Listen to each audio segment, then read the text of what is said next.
Assalamualaikum warahmatullahi wabarakatuh. Alhamdulillahirabbil alamin wassalatu wassalamu ala asyrofil anbiya'i wal mursalin wa ala alihi wa sahbihi ajma'in. Qalu subhanaka la ilma lana illa ma 'allamtana innaka antal alimul hakim. La haula wala quwwata illa billahil aliyyil azim. Amma ba'du. Segala puji bagi Allah yang telah memberikan kita nikmat, baik itu berupa nikmat sehat jasmani maupun nikmat sehat rohani, sehingga kita bisa melaksanakan tugas-tugas dan kewajiban kita sehari-hari, terutama beribadah kepada Allah Subhanahu wa taala. Shalawat serta salam tidak lupa pula kita hadiahkan kepada junjungan kita Nabi besar Muhammad sallallahu alaihi wasallam dengan mengucapkan Allahumma shalli ala sayyidina Muhammad wa ala ali sayyidina Muhammad. Saya Muhammad Irsyad dan saya adalah anggota dari kelompok 3 pada mata kuliah Kapitas Rekta Pendidikan, dan anggota kelompok kami ialah saya sendiri Muhammad Irsyad dan saudara Raihan Ramadan Abidin dan saudari Diah Azhara. Di sini kelompok kami akan membahas tentang konsep dasar wajib belajar. Baiklah, di sini saya akan menjelaskan tentang pengertian program wajib belajar. Wajib belajar adalah program pendidikan minimal yang harus diikuti oleh warga negara Indonesia atas tanggung jawab pemerintah dan pemerintah daerah. Wajib belajar ini merupakan salah satu program yang gencar digalakan oleh Departemen Pendidikan Nasional atau Depdik. Program ini mewajibkan setiap warga negara Indonesia wajib untuk belajar selama 9 tahun, yaitu pada jenjang pendidikan dasar, pada tingkat 1 yaitu sekolah dasar selama 6 tahun, dan pada tingkat menengah yaitu SMP selama 3 tahun, ataupun bisa dalam versi lainnya yaitu Madrasah Ibtidaiyah atau MI selama 6 tahun, ataupun MTS selama 3 tahun, atau dalam bentuk lain yang sederajat. Wajib belajar ini sasarannya adalah setiap warga negara yang berusia dari 7 tahun sampai 15 tahun. Setiap warga negara yang berusia dari 7 sampai dengan 15 tahun wajib mengikuti pendidikan dasar dengan mengikuti program wajib belajar. Sementara pemerintah dan pemerintah daerah wajib menjamin terselenggaranya wajib belajar minimal pada jenjang pendidikan dasar tanpa memungut biaya. Sebab wajib belajar merupakan tanggung jawab negara yang diselenggarakan oleh lembaga pendidikan pemerintah, pemerintah daerah, dan masyarakat. Dalam ketentuan umum, disebutkan bahwa program wajib belajar diselenggarakan untuk memberikan pelayanan pendidikan dasar seluas-luasnya kepada warga negara Indonesia, tanpa membedakan latar belakang agama, suku, sosial, budaya, dan ekonomi. Setiap warga negara Indonesia usia wajib belajar berhak mendapatkan pelayanan pendidikan yang bermutu, dan orang tua walinya berkewajiban memberikan kesempatan kepada anaknya untuk mendapatkan pendidikan dasar. Dan yang selanjutnya adalah asumsi dan tendensi wajib belajar. Mengenai konsep pelaksanaan wajib belajar di Indonesia, Undang-Undang Nomor 2 Tahun 1948 pasal tentang menyatakan tentang hak warga negara untuk mengikuti pendidikan sekurang-kurangnya tamat pendidikan dasar. Kemudian peraturan pemerintah tahun Nomor 28 tahun 1990 menyatakan bahwasanya pendidikan dasar ialah pendidikan yang berjumlah 9 tahun, mulai dari SD selama 6 tahun dan SLTP selama 3 tahun, yang sekarang ini sedang direalisasikan oleh pemerintah. Di negara manapun, wajib belajar merupakan salah satu komponen sistem pendidikan nasionalnya, dikarenakan bahwasanya pendidikan ini merupakan salah satu hal yang paling fundamental dalam membangun sebuah negara, dan ini sangat diperlukan karena jikalau warga negaranya tidak berpendidikan, maka negara tersebut akan hancur. Nah, wajib belajar dalam sistem pendidikan nasional dianggap penting dan mendasar karena wajib belajar itu dipandang sebagai wadah pendidikan yang paling demokratis. Dalam sistem pendidikan nasional kita dewasa ini, wajib belajar berlangsung selama 9 tahun. Namun kecenderungan dan realitas konsep wajib belajar itu belum dapat terlaksana seperti yang diharapkan. Kondisi yang dialami negara kita dewasa ini menentukan mewarnai pelaksanaan wajib belajar itu. Ya, meskipun sudah diwajibkan oleh pemerintah untuk wajib belajar selama 9 tahun mulai dari usianya yaitu 7 tahun sampai 15 tahun, namun masih banyak warga negara Indonesia yang memutuskan untuk tidak sekolah ataupun putus sekolah dengan berbagai macam halangan, berbagai macam masalah, ya seperti mulai dari pembulian ataupun seperti mulai dari biaya yang saking walaupun tidak dipungut SPP, namun ada saja biaya-biaya yang perlu dibayar ketika sekolah, dan itu sangat memberatkan bagi kebanyakan masyarakat. Untuk membahas wajib belajar itu perlu dipertimbangkan beberapa asumsi. Yang pertama, pendidikan adalah hak setiap warga negara Indonesia, dan ini adalah suatu hal yang mutlak, sehingga setiap orang, siapapun dia, mau dia kaya atau mau miskin, mau dia itu apapun agamanya ataupun apapun sukunya, selagi dia adalah warga negara Indonesia, maka dia berhak untuk mendapatkan pendidikan. Yang kedua adalah oleh karena pendidikan adalah hak setiap warga negara, maka kewajiban pemerintah dalam memberikan hak pendidikan rakyat itu dari konsep dan pelaksanaannya. Nah, jadi pemerintah itu berkewajiban untuk menyediakan fasilitas-fasilitas dan mungkin membiayai agar semua masyarakat itu mendapatkan pendidikan, agar mendapatkan haknya tersebut, yaitu mendapatkan pendidikan selama 9 tahun, mulai dari SD sampai SMP. Dan yang ketiga adalah wajib belajar harus sesuai dengan kondisi hidup berbangsa dan bernegara. Untuk memahami apa itu wajib belajar, ada beberapa konsep yang harus kita ketahui, yaitu yang pertama, wajib belajar adalah pendidikan yang harus diikuti oleh setiap warga negara yang telah dan sampai berumur tertentu, itu wajib hukumnya untuk melanjutkan pendidikan. Bahkan anak-anak yang tidak melanjutkan wajib belajar itu sanksi hukumnya dapat dikenakan kepada orang tuanya. Namun sebagaimana yang kita ketahui bahwasanya banyak saja halangan bagi anak-anak bangsa yang berusia pada saat wajib belajar, itu banyak saja halangan-halangan sehingga mereka itu tidak mau untuk melanjutkan sekolahnya. Mulai dari kasus mungkin pembulian atau biaya dan lain sebagainya. Yang kedua adalah wajib belajar tersebut harus merupakan pendidikan minimal bagi masyarakat untuk dapat hidup sebagai warga negara. Dan yang ketiga, wajib belajar harus dibedakan dengan wajib bersekolah. Dengan wajib belajar tidak mutlak harus bersekolah, tetapi wajib belajar itu dapat dilaksanakan di luar sekolah. Di sini yang penting adalah belajarnya, bukan bersekolahnya. Nah, di sini kita bisa bedakan bahwasanya belajar tidak mesti harus di sekolah, bisa saja di luar sekolah. Yang penting wajib belajar ini dia belajar mau itu di sekolah atau tidak di sekolah. Yang keempat, terdapat dua pola level pendidikan wajib belajar, yaitu wajib belajar pada tingkat SD dan wajib belajar pada tingkat sekolah menengah. Pada negara berkembang umumnya wajib belajar itu benar-benar pada tingkat SD, sementara di negara maju wajib belajar itu benar-benar pada tingkat sekolah menengah. Yang kelima, secara konseptual, wajib belajar di Indonesia sudah melebihi tingkat SD, tetapi belum sepenuhnya benar pada tingkat sekolah menengah. Dari sudut jenjang persekolahan, wajib belajar di Indonesia pada tingkat SMP. Yang keenam, meskipun wajib belajar itu selama 9 tahun di Indonesia pada tingkat SMP, namun secara substansial dipandang benar bahwa tingkat pendidikan dasar. Pengertian pendidikan dasar di sini tentunya pembentukan dasar dan untuk menjadi warga negara Indonesia. Yang ketujuh, pelaksanaan wajib belajar itu tidaklah selalu mudah karena ditentukan atau dipengaruhi oleh banyak-banyak faktor yang dapat menentukan dan mempengaruhi. Untuk itu perlu diidentifikasi agar wajib belajar ini dapat terlaksana seperti bagaimana yang diharapkan. Dan itu adalah merupakan tugas kita bersama sebagai warga Indonesia, dan pemerintah tentunya yang berwenang untuk mengidentifikasi hal tersebut sehingga pendidikan ataupun program wajib belajar ini bisa terlaksana dan terrealisasi kepada seluruh masyarakat, kepada seluruh warga negara Indonesia, sehingga setiap warga negara Indonesia pun akhirnya mendapatkan haknya, yaitu hak untuk mendapatkan pendidikan. Terima kasih, sekian dari saya. Presentasi selanjutnya akan disampaikan oleh saudari kita Diah Azhara. Kepadanya disilakan. Bismillahirrahmanirrahim. Assalamualaikum warahmatullahi wabarakatuh. Baiklah, nama saya Diah Azhara. Di sini saya akan melanjutkan penjelasan dari teman saya Muhammad Irsyad. Wajib belajar sendiri memiliki dasar undang-undang, dan saya akan menyebutkan 4 dasar undang-undang wajib belajar.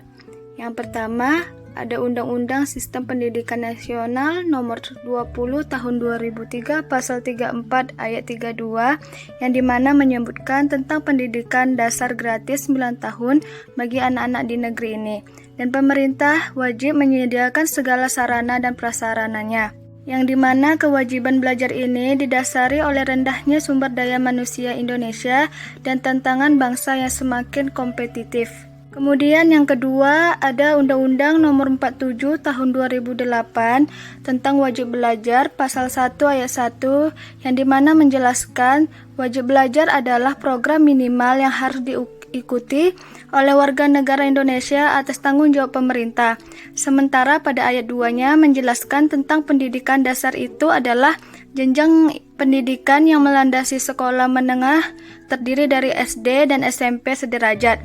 Sementara dalam pasal 2-nya menjelaskan tentang fungsi wajib belajar itu sendiri yang merupakan perluasan kesempatan memperoleh kesempatan pendidikan bagi setiap warga negara Indonesia. Dan dalam ayat 2-nya dijelaskan wajib belajar memberikan pendidikan minimal kepada warga negara Indonesia. Lalu yang ketiga ada Undang-Undang Nomor 20 Tahun 2003 yang menjelaskan tentang Sistem Pendidikan Nasional Pasal 6 menyebutkan bahwa setiap warga negara yang berumur 7 sampai 15 tahun wajib mengikuti pendidikan dasar. Undang-undang ini tidak memberikan persyaratan lain untuk mengikuti wajib belajar kecuali persyaratan umur dan warga negara Indonesia. Maka dalam pelaksanaannya setiap anak Indonesia tentu berhak mengikuti pendidikan dasar. Undang-undang ini tidak mengatur persyaratan IQ, termasuk tidak mengatur persyaratan kesehatan jasmani ataupun rohani. Sehingga dari pasal tersebut dapat ditafsirkan atau dapat diartikan bahwa setiap anak Indonesia berhak mengikuti pendidikan dasar 9 tahun. Kemudian yang terakhir ada Undang-Undang Dasar 1945, pasal-pasal yang berkaitan dengan pendidikan dalam Undang-Undang Dasar 1945 hanya 2 pasal, yaitu pasal 31 dan pasal 32. Yang dimana pasal 31 ini mengatur tentang pendidikan kewajiban pemerintah membiayai wajib belajar 9 tahun di SD dan di SMP. Anggaran pendidikan minimal 20% dari APBN dan APBD dan sistem pendidikan nasional. Kemudian fungsi dan tujuan diadakannya program wajib belajar. Jadi program wajib belajar ini diadakan tentu memiliki tujuan dan fungsinya.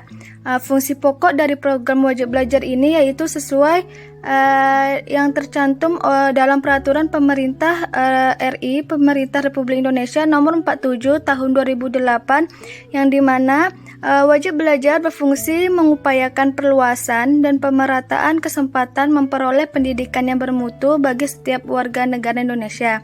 Sedangkan untuk tujuannya dari program diadakannya wajib belajar ini adalah sesuai yang tercantum dalam peraturan pemerintah RI Nomor 47 Tahun 2008 juga, bahwa wajib belajar bertujuan memberikan pendidikan minimal bagi warga negara Indonesia untuk dapat mengembangkan potensi dirinya agar dapat hidup mandiri di dalam masyarakat atau melanjutkan pendidikan ke jenjang yang lebih tinggi. Tujuan diadakan program wajib belajar nasional tentu diharapkan juga agar jumlah anak putus sekolah bisa diminimalisir dan juga sebagai salah satu strategi untuk meningkatkan mutu pendidikan di Indonesia, serta penuntasan wajib belajar yang tidak hanya merupakan upaya agar anak masuk sekolah, akan tetapi sekolah dengan sistem pembelajaran yang berkualitas. Pendidikan juga berfungsi untuk membangun karakter, moralitas, kemampuan, dan keahlian tertentu pada seseorang, pada anak tersebut. Tanpa pendidikan, manusia tidak akan belajar mengevaluasi proses hidupnya dan memiliki kemampuan untuk bisa memenuhi hidup dan membangun sosialnya. Apabila fungsi dan tujuan ini berjalan dengan baik, tentu akan meningkatkan sumber daya manusia melalui program wajib belajar ini. Baiklah, mungkin hanya ini yang dapat saya sampaikan. Untuk penjelasan selanjutnya akan disampaikan oleh teman saya, Raihan Ramadan Abidin. Terima kasih. Wassalamualaikum warahmatullahi wabarakatuh. Baik, bismillahirrahmanirrahim. Rabbi shrah li sadri wa yassir li amri wahlul 'uqdatam min lisani yafqahu qawli. Assalamualaikum warahmatullahi wabarakatuh. Hello everyone, welcome back with me here with Raihan Ramadan Abidin. And I will continue the explanation from Irsyad and also Dia. Baik teman-teman, tadi sudah dijelaskan oleh Irsyad dan Dia pengertian wajib belajar, kemudian asumsi dan tendensi program wajib belajar, juga ada undang-undang, dan juga ada tujuan wajib belajar. Seperti yang kita tahu dan sudah dibahas oleh dua teman saya tadi, bahwasanya program wajib belajar itu selama 9 tahun dan sudah ditetapkan oleh pemerintah langsung dari Departemen Pendidikan Nasional Depdiknas, seperti itu. Nah, namun seiring berjalannya waktu sepertinya tidak terjadi sinkronisasi dengan apa yang diinginkan oleh pemerintah. Banyak sekali kendala yang terjadi untuk mensukseskan program wajib belajar selama 9 tahun ini. Nah, salah satunya apa saja? Seperti mungkin pencairan dana BOS itu seperti kita tahu, kita dapat dulu di SD, SMP, SMA itu ada namanya dana BOS, itu tidak mengalir, tidak dapat semua yang anak-anak yang miskin, tidak semuanya dapat. Kemudian juga ada mungkin karena letak geografis wilayah di Indonesia ini, untuk yang daerah-daerah yang kota-kota itu mendapatkan akses pendidikan, sedangkan daerah-daerah terpencil mereka sangat susah untuk mendapatkan akses pendidikan, seperti itu. Nah, dan juga yang paling penting yang terkendala dalam untuk mensukseskan program wajib belajar ini adalah yaitu kondisi ekonomis masyarakat Indonesia. Nah, karena kan beberapa orang tua mungkin kondisi ekonomisnya yang sangat lemah, yang sangat kurang. Jadi mereka menganggap sekolah itu tidak usahlah sekolah. Mungkin bisa dikatakan dalam kategori tidak terlalu dibutuhkan dan tidak terlalu penting untuk anaknya itu sekolah, karena dari mereka sendiri, mereka juga ekonominya lemah dan mungkin apa yang mereka lihat di sekolah tidak sesuai dengan ekspektasi mereka, seperti itu. Itu kendala yang paling krusial, yaitu kendala ekonomi. Nah, sedangkan yang akan saya bahas di sini, materi selanjutnya ialah hambatan dalam program wajib belajar. Nah, apa saja hambatan dalam program wajib belajar ini? Tentu banyak sekali faktor yang kita temukan, yaitu yang pertama tentu saja dalam membagi faktor itu ada dua, faktor internal dan faktor eksternal. Maksudnya faktor internal yaitu faktor yang datang dari dalam sendiri, kemudian dari eksternal yang dari luar. Nah, apa saja hambatan yang mempengaruhi proses belajar atau program wajib belajar anak? Yaitu faktor internal yang pertama, yaitu dibagi lagi menjadi dua, faktor fisiologis dan biologis, dan yang kedua faktor fisiologis dan biologis, dan kedua faktor psikologis.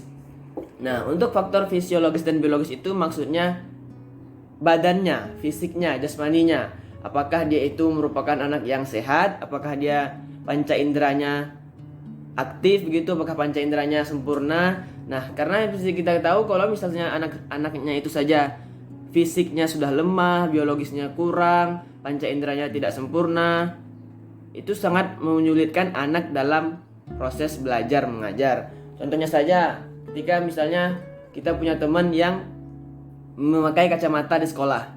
Nah, kan kita melihat dia kadang susah untuk melihat apa yang ditulis oleh guru di papan tulis.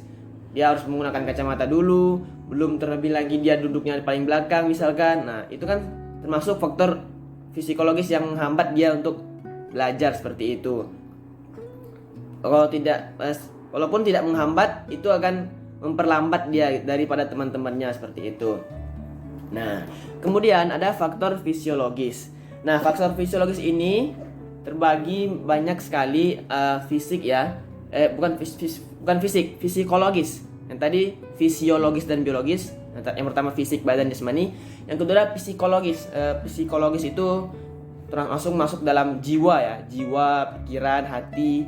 Nah, psikologisnya itu yang pertama yaitu bergantung pada kecerdasan atau intelijensi siswa. Nah, kecerdasan ataupun intelijensi siswa ini juga bisa menghambat belajar anak, program wajib belajar ini. Yang kita tahu kecerdasan atau intelijensi itu artinya yaitu proses anak itu dalam menerima apa yang dia dapat oleh gurunya. Dan juga intelijensi ini berkaitan dengan pikiran, otak. Walaupun bukan hanya otak ya, tapi kemampuan dia merespon, kemampuan dia berbicara dengan bagaimana dia bicara dengan yang atas, yang bawah, dengan yang bawah, seperti itu. Tapi yang paling pentingnya yang namanya intelijensi ataupun kecerdasan itu yang pasti pentingnya otak ya. Nah, pasti ada juga, tapi kita tidak bisa meratakan semuanya. Pasti ada yang mungkin yang lemah dalam berpikir atau mungkin lemah dalam menghafal. Makanya dengan adanya sekolah ini kita melatih kecerdasan otak kita, seperti itu. Kemudian faktor eksternal lainnya yaitu motivasi. Motivasi juga dibagi menjadi dua, yaitu intrinsik dan ekstrinsik. Intrinsik yang datang dari dalam, yang ekstrinsik dari luar. Motivasi, apa maksudnya motivasi? Pengertiannya, motivasi itu sebuah daya dorong, daya gerak yang membuat seseorang itu ingin sekali melakukannya, seperti itu. Itu adalah motivasi. Nah, sedangkan kita masuknya dalam konteks motivasi belajar ya, bukan motivasi untuk meraih yang lain, tapi motivasi belajar. Nah, untuk motivasi intrinsik sendiri, kenapa apa saja itu ya motivasi intrinsiknya, yaitu rasa ingin tahu anak tersebut terhadap ilmu-ilmu yang baru, adanya rasa ingin tahu, adanya sifat positif dan kreatif, kemudian juga ada keinginan untuk mencapai prestasi. Oh, gimana nih caranya supaya semester ini saya juara 1, atau enggak gimana caranya semester ini saya minimal enggak ada lah yang remedial pelajarannya, seperti itu. Kemudian juga ada kebutuhan untuk menguasai ilmu tersebut dan bagaimana dia bisa bermanfaat dengan ilmunya. Oh, saya harus belajari pelajaran ini nih, pokoknya mau nggak mau saya harus belajar pelajaran ini supaya nanti saya bisa mengajarkan mereka kembali, seperti itu. Itu motivasi sendiri dalam diri seorang anak. Adapun motivasi ekstrinsik ini seperti intrinsik dan ekstrinsiknya motivasi ini agak seperti positif dan negatif. Kalau intrinsik tadi yang positif, yang ini yang agak mengarah ke negatif. Seperti apa? Sebenarnya tidak salah, cuman kurang baik, kurang tepat lah, seperti itu. Jadi dia motivasi dia belajar seperti apa misalnya? Contohnya motivasi intrinsik itu seperti ini. Dia itu belajar cuman untuk memenuhi kewajiban. Dikasih PR ya kerjakan, tapi kan kalau nggak ada PR dia nggak belajar. Nah, seperti itu. Ada juga ya udahlah saya mau belajar supaya saya nggak kena hukum. Nah, itu salah satu contoh dari motivasi intrinsik, menghindari hukuman. Gimana caranya saya selesai ini PR biar besok pagi saya nggak dihukum sama bu ini misalnya. Atau mungkin supaya dia dapat pujian, dapat nilai bagus terus dapat pujian, seperti itu. Atau supaya nggak kena marah orang tua, atau besok sama orang tuanya, kamu kalau belajar dapat nilai bagus besok mama kasih hadiah gini-gini ya. Jadi itu motivasi yang ekstrinsik, bukan dari dalam diri dia sendiri, datang dari luar sana. Jadi seakan-akan dia itu sebenarnya dia nggak bakalan mau lakukan itu, tapi karena ada yang datang, jadi dia mau, seperti itu. Agak mengarah ke negatif, seperti itu. Kemudian motivasi ekstrinsik selanjutnya yaitu tadi ada lanjutnya yaitu minat. Nah, minat. Ada minat, ada sikap, ada bakat. Minat dulu yang pertama. Minat itu apakah minat yaitu artinya apa yang anak itu mau, apa yang anak itu inginkan, kemana anak ini inginnya mengarah, tujuannya apa, seperti itu. Kalau dia minatnya di matematika dan tidak minat di olahraga, nah itu tidak bisa dipaksakan. Seharusnya ketika anak itu tidak bisa pelajaran, misalnya nih dia minatnya di matematika dan tidak minat di bahasa. Nah, anak itu seharusnya dileskan di mana? Kalau kata Deddy Corbuzier, jangan leskan dia bahasa, tapi leskan dia matematika supaya dia bisa mendalami ilmu yang dia memang sangat minat, seperti itu. Jadi minat itu apa yang dia inginkan, apa yang dia mau, apa yang dia butuhkan, seperti itu ya. Kemudian ada sikap. Nah, sikap seorang anak itu ketika dalam proses belajar mengajar itu tergantung juga pada bagaimana cara guru mengajar. Nah, kalau gurunya saja sudah tidak semangat, gurunya saja lemas, gurunya tidak memberikan sisi positif dalam kehidupan, tidak memberikan nilai-nilai kehidupan yang sangat baik, nah itu bisa dipastikan anak itu nggak ada motivasi atau tidak ada sikap yang baik untuk belajar. Bagaimana dia mau menghormati gurunya sendiri sedangkan gurunya itu tidak memberikan contoh yang baik. Nah, jadi sebagaimana guru bersikap, sebagaimana itu pula lah muridnya bersikap. Kemudian ada bakat. Nah, beda nggak minat sama bakat? Apa bedanya? Kalau minat itu apa yang dia mau, apa yang dia inginkan, apa yang ingin dia tuju. Nah, kalau bakat itu seperti apa yang sudah mendarah daging dalam diri dia. Kadang seseorang itu memang bukan seorang kita lah. Kita ingin mencari apa sih bakat kita. Nah, bakat itu sebenarnya bisa dicari. Kita harus mencoba satu hal demi satu hal sampai mana kita menemukan, oh ternyata saya bisa ya di sini. Nah, itulah dia bakat dia. Jadi dia itu apa yang dia bisa. Jadi tanpa mungkin kalau misalnya teman-temannya diajarkan pelajaran ini 1 jam, sedangkan dia sudah bisa paham hanya dengan 10 menit. Nah, itu bisa masuk kategori bakat ataupun memang karena intelijensi dia yang memang sudah hebat. Seperti itu. Nah, jadi minat dan bakat itu beda ya. Minat itu apa yang dia mau. Belum tentu saya ingin belajar komputer, tapi kan dia belum tentu punya bakat dalam komputer. Tapi karena dia mau belajar komputer ya, jadi dia mau. Jadi dia harus bisa gitu. Sedangkan kalau bakat dia sudah punya dari awal. Seperti itu. Kemudian faktor eksternal. Tadi ada faktor internal, hambatan belajar, yaitu yang banyak tadi saya sebutkan. Kemudian ada faktor eksternal. Nah, apa saja faktor eksternal yang menghambat siswa dalam proses belajar mengajar yang wajib belajar selama 9 tahun ini ya. Nah, yaitu tentu saja kalau kita bahas dari luar tentu lingkungan. Nah, lingkungan juga faktornya dibagi dua, lingkungan sosial dan juga lingkungan non sosial. Seperti itu. Apa saja lingkungan sosial? Nah, lingkungan sosial mungkin pertama sekolah, kemudian masyarakat, kemudian orang tua dan juga teman-teman sebaya, paruh bayanya. Nah, di lingkungan sekolah ini semua bergantung pada guru. Nah, guru itu kalau dulu saya ada syiaru Mahadi dari Islam Gontor. Jadi saya dulu sekolah di pondok, syiarnya pondok itu apa? Nah, jadi mudaris ini, guru ini diberikan suatu syiar. Atau bukan seorang guru, seorang pendidik. Nah, jadi seorang pendidik itu harus seperti apa? Kullu ma yarahu talamid wa ma yasma'unahu min harakatin wa aswatin yakunu amilan min awamilit tarbiyah al-khuluqiyah. Jadi semua yang dilihat oleh siswa, anak didik, dan apa yang mereka dengar dari gerakan dan suara-suara apa yang kita sampaikan, itu menjadi faktor dari beberapa banyak faktor pendidikan akhlak dan adab, seperti itu. Jadi kita sebagai guru pun juga, kita sebagai calon pendidik nanti, amin, juga sangat mempengaruhi lingkungan sosial sekolah ini. Bagaimana anak itu berperilaku itu, dan juga bagaimana yang pertama itu metode mengajar, yaitu tadi mengajarnya harus dengan yang sopan, dengan cara yang bagaimana anak itu bisa dapat memahami dengan simpel dan tidak ribet. Kemudian juga ada kurikulum. Nah, seperti kita tahu di Indonesia ini bagaimana ya, kurikulumnya itu pasti sering berganti-ganti. Mungkin ya memang karena dari pemerintah ini ada yang kurang cocok, ada yang tidak cocok, jadi diubah. Dulu misalnya saya SD kurikulumnya 2000 berapa gitu, terus SMP kurikulum ini ya, jadi banyak perubahan yang terjadi oleh departemen dinas pendidikan ini.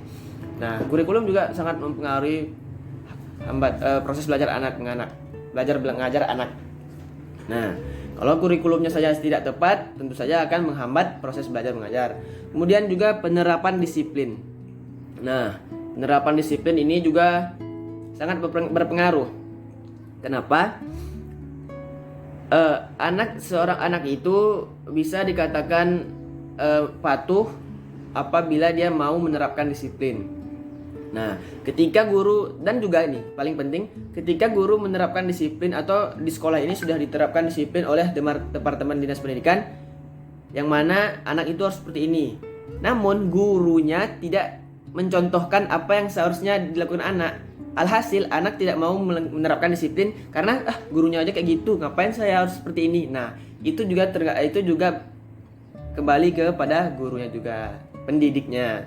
Kemudian ada hubungan siswa dengan guru, kemudian faktor selanjutnya hubungan siswa dengan guru ataupun teman.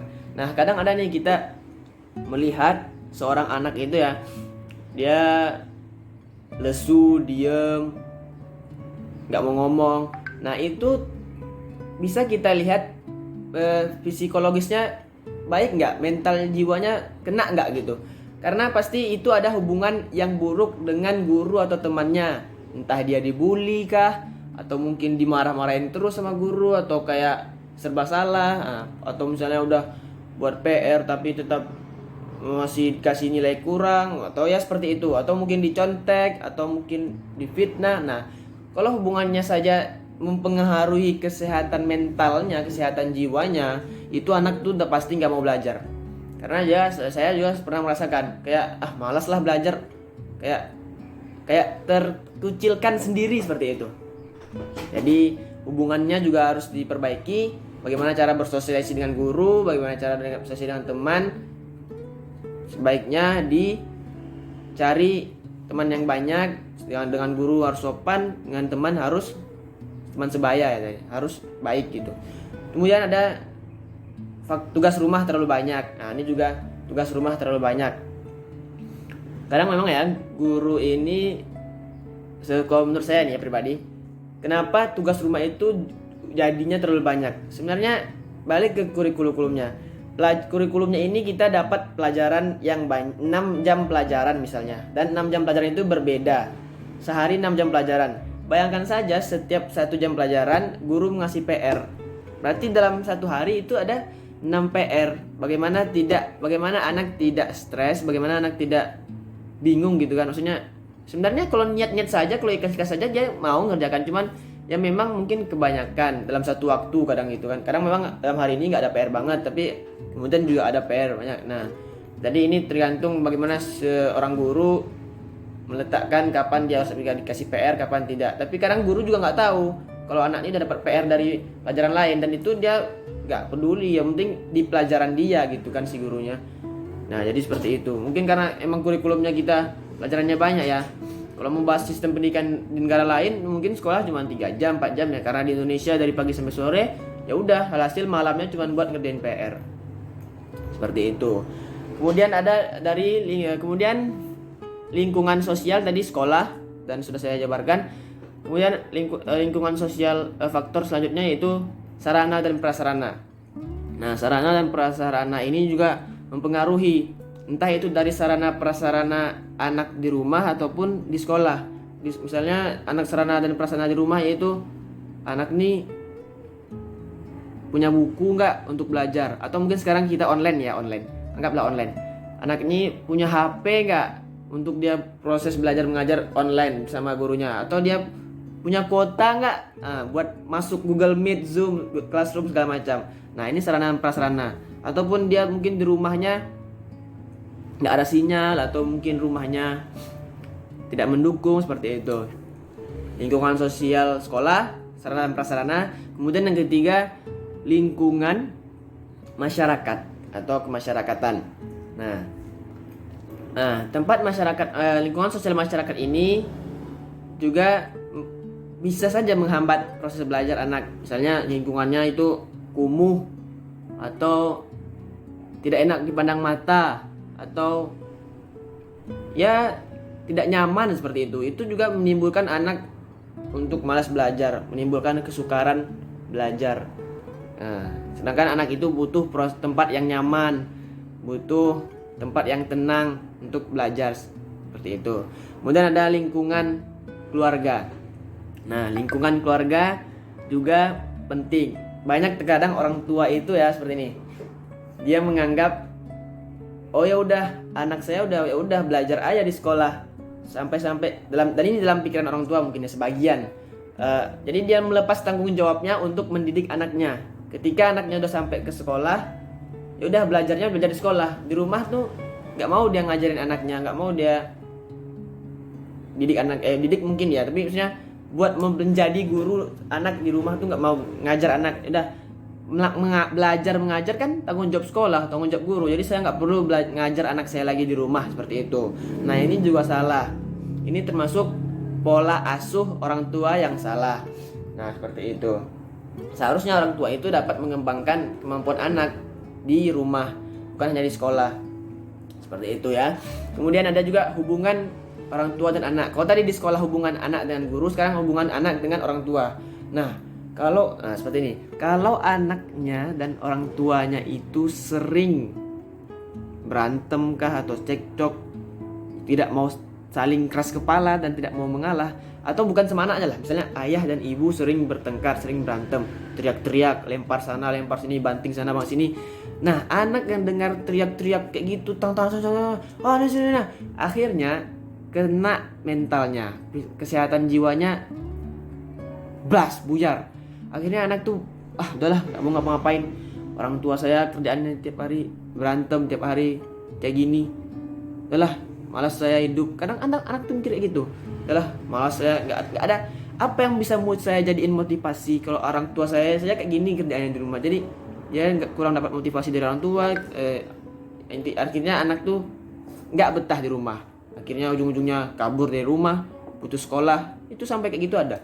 Kemudian juga makanya untuk kita para calon orang tua sebisa mungkin sebisa mungkin suami istri itu harmonis dan tidak mempengaruhi kesehatan mental jiwa seorang anak, seperti itu. Kemudian juga ada keadaan ekonomi keluarga. Kenapa keadaan ekonomi keluarga ini bisa menghambat proses belajar mengajar? Ya tentu saja karena ya tadi beli buku, beli kuota, apakah nggak pakai duit? Ya, pakai duit. Kalau misalnya itu tidak bisa diakses, ujung-ujungnya anaknya nggak dapat belajar, seperti itu. Kadang ini, atau mungkin teman-temannya, mah itu yang lain udah beli ini, aku belum.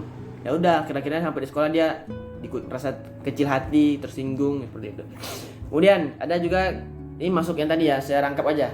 Hubungan anak dengan orang tua, keharmonisan, pola asuh, dan juga kondisi rumah itu sangat mempengaruhi proses belajar mengajar. Nah, kondisi rumah bagaimana?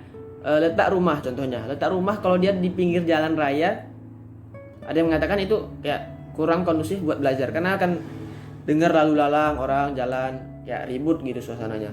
Sedangkan kalau dia di komplek nyaman, aman, tidak terlalu bising, itu bisa dia untuk dengan belajar dengan aman, tenang. Nah, seperti itu. Kemudian yang terakhir yaitu saya akan bahas sedikit agak banyak teman sebaya, lingkungan, faktor eksternal tadi yang menghambat proses belajar. Terakhir yaitu lingkungan teman sebaya. Kenapa teman sebaya ini sangat mempengaruhi? Karena merekalah yang hidup bersama kita seharian, bukan 24. Oke lah, tidak 24 jam. Paling tidak selama kita di sekolah, selama bertahun-tahun kita bersama mereka, itu juga mempengaruhi belajar mengajar. Bayangkan kalau anak itu nggak dapet teman yang baik selama di sekolah, apakah dia bakalan bagus belajarnya? Apakah dia bakalan berprestasi? Tentu saja tidak. Karena seperti ini. Ini saya ngomong berdasarkan pengalaman. Saya punya teman, dia orangnya baik, orangnya pintar, segala macam, berprestasi, disukai guru. Dan ketika dia dapat teman yang buruk, yang istilahnya memberikan sisi negatif, dia malah terjerumus masuk ke sana. Akhirnya apa? Di tahun-tahun berikutnya, di kelas-kelas semester berikutnya dia mulai turun, mulai rendah, mulai nakal, mulai melanggar. Nah, seperti itu. Makanya teman sebaya ini juga mempengaruhi belajar kita. Kalau kita punya teman yang positifnya, ayo belajar, ayo apalagi ini yang harus kita kuasai, PR mana yang belum diselesaikan, segala macam, itu pasti bisa meningkatkan semangat kita dalam belajar. Makanya kita kalau punya teman, mau di sekolah, SMP, SD, SMA, kuliah, pandai-pandai cari teman yang semangat buat kita mau untuk belajar gitu. Apalagi ini yang harus kita dapatkan, apalagi nih, masa kita gini-gini aja sih, harus kita cari ilmu baru, pengetahuan baru, pengalaman baru, seperti itu. Dan teman sebaya ini oke, seperti itu. Kemudian saya mau bahas sedikit konteks kekerasan. Nah, kekerasan ini juga terjadi di teman sebaya. Nah, oke lah, kita baik, kita berprestasi, kita disayang guru, itu kan. Tapi ada saja orang yang buruk-buruk ini datang ke kita seakan-akan mengolok, mengejek, menyindir, mencerca, dan juga menjatuhkan kita seperti itu. Bahkan sampai-sampai melakukan kekerasan, mukul, nendang. Nah, ini anak yang sudah awalnya baik-baik aja nih, gara-gara ada yang buruk nih juga bisa ngedown seperti itu. Maka juga kita harus wanti-wanti. Kalau wanti-wanti, bagaimana caranya berteman dengan yang baik, bagaimana caranya dengan selalu bersama hal-hal yang positif, entah teman, lingkungan, dan menghindari hal-hal yang negatif. Loh, terus kalau kamu semua nanya, loh berarti kita cari teman harus pilih-pilih dong? Ya iya, kan katanya ada pepatah nggak boleh milih teman. Ya enggak, salah. Kenapa kita harus pilih-pilih teman? Teman harus pilih-pilih. Kenapa? Ada teman yang niatnya cuman memanfaatin kita, misalnya kayak munafik. Makanya kita harus, ya teman harus milih-milih. Ini yang harus kita jadikan teman baik banget. Ini harus jadi teman akrab, dekat banget. Ya, ini teman yang ya biasalah harus. Ya, yang nggak boleh pilih-pilih itu apa? Jadi orang baik. Nah, yang nggak boleh pilih-pilih itu jadi orang baik. Baik itu harus ke semuanya. Tapi kalau saya teman harus pilih. Karena kalau saya ini nggak sefrekuensi nih teman sebaya saya, kalau udahlah saya nggak main, nggak nyambung nih sama pemikiran saya. Nggak bisa diajak debat, saya nggak bisa diajak ngobrol. Cuma aja saya ngomong sama dia kalau nggak nyambung. Malah jadinya debat yang panas, bukan diskusi, malah jatuhnya debat bukan diskusi gitu. Karena saya butuh teman sebaya yang diskusi, seperti itu. Nah, itu tadi ya proses hambatan dalam proses belajar mengajar. Banyak tadi, ekstrinsik, intrinsik, internal, eksternal, seperti itu. Saya harap ini dapat menjadi pengalaman bagi kita semua. Apa yang telah saya sampaikan, apa yang telah saya ceritakan, pengalaman-pengalaman tadi, semoga materi kali ini dapat membantu. Dan jangan lupa diambil ilmu-ilmu baru. Tidak boleh puas, tidak boleh menjadi gelas yang penuh, yang dimana diisi tumpah, seakan-akan tidak mau menerima ilmu baru. Oke, saya pikir cukup. Seru ya membahas tentang pendidikan yang terjadi di Indonesia, karena banyak sekali hal-hal yang tidak enak gitu kan, atau misalnya bukan pro kontra, tapi yang kalau ada buku judulnya Mengapa Sistem Pendidikan Indonesia Begini Banget, nah itu enak tuh kayak buat dibaca. Ya beginilah sistem pendidikan di Indonesia, dan kita sebagai generasi penerus harus memperjuangkan kedepannya sistem pendidikan Indonesia ini lebih baik, seperti sistem pendidikan di Finlandia yang terbaik di dunia, dan juga di Jerman dengan tekniknya, dan juga di Turki, di Mesir, segala macam. Ya, baik teman-teman, terima kasih banyak sudah menonton materi pada hari ini. Saya ucapkan terima kasih sebesar-besarnya. Mohon maaf apabila banyak salah kata yang tidak mengenakan untuk didengar dan disimpan dalam hati. Baiknya diambil, buangnya dikurang, baik dari Allah, kurangnya dari saya. Sampai jumpa di pertemuan berikutnya. Wassalamualaikum warahmatullahi wabarakatuh.